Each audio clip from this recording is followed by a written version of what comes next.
अगले साल उत्तराखंड में विधानसभा चुनाव होने हैं।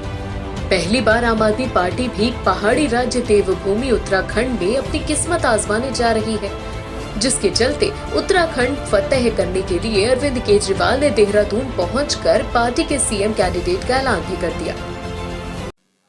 मैं बेहद गर्व और फख्र के साथ आज ये ऐलान करना चाहता हूं कि आने वाले विधानसभा चुनाव में आम आदमी पार्टी के सीएम उम्मीदवार कर्नल अजय कोटियाल होंगे।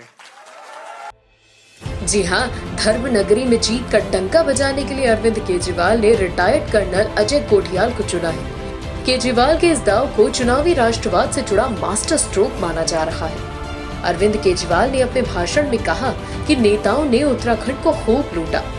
अब उत्तराखंड का सीएम एक फौजी बनेगा जिसने देश के लिए जान की बाजी भी लगाई है। उत्तराखंड को लूटने में इन नेताओं ने कोई कसर नहीं छोड़ी।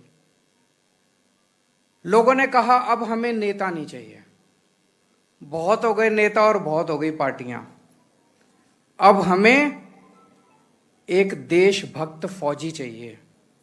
अजय कोटियाल साहब वो शख्स हैं, अपनी जान की बाजी लगा के आतंकवादियों का सामना किया। अब आपको रिटायर्ड कर्नल अजय कोटियाल के बारे में बताते हैं। अजय कोटियाल का जन्म 26 फरवरी 1968 को टिहरी गढ़वाल जिले के चौफा गांव में हुआ। अजय कोटियाल ने Saint Joseph Dehradun DAV PG college से स्नातक किया और बाद में सेना में चले गए। सेना में रिटायर होने के बाद अब रिटायर्ड कर्नल कोटियाल देहरादून में ही परिवार के साथ रहते हैं।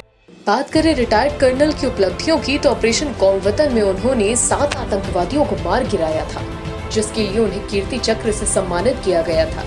यही नहीं, उनकी अगुवाई में चले ऑपरेशन पराक्रम के दौरान 4 गढ़वाल राइफल्स ने 21 आतंकवादियों को ढेर किया। इनमें से 17 आतंकवादियों को मार गिराने में मेजर अजय कोटियाल का हाथ था। कहा जाता है कि रिटायर्ड कर्नल के शरीर में अब भी 2 गोलियां हैं जिसे निकाला नहीं जा सका। वहीं कर्नल ने 2 बार एवरेस्ट भी जीता।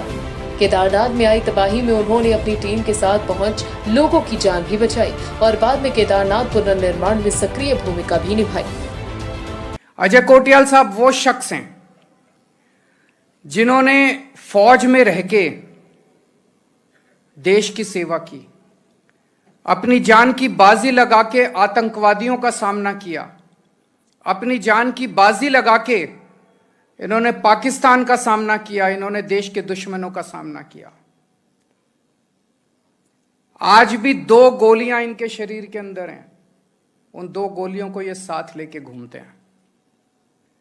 जब उत्तराखंड के वो चंद नेता उत्तराखंड को लूट रहे थे, देवभूमि को लूट रहे थे, तब ये शख्स बॉर्डर के ऊपर हमारे देश की सुरक्षा में लगा हुआ था। ऐसे में देश के दुश्मनों के दांत खट्टे करने वाले और रिटायरमेंट के बाद भी लोगों की सेवा करने वाले रिटायर्ड कर्नल अजय कोटियाल को सीएम पद का उम्मीदवार बनाकर अरविंद केजरीवाल ने उत्तराखंड की सियासत में नया प्रयोग किया है। लेकिन देखना ये होगा कि ये प्रयोग कितना सफल होता है। Bureau report, NDTV Bharat. देश दुनिया की ताज़ा तरीन खबरों से रूबरू होने के लिए सब्सक्राइब कीजिए आपका अपना चैनल एनडीटीवी भारत।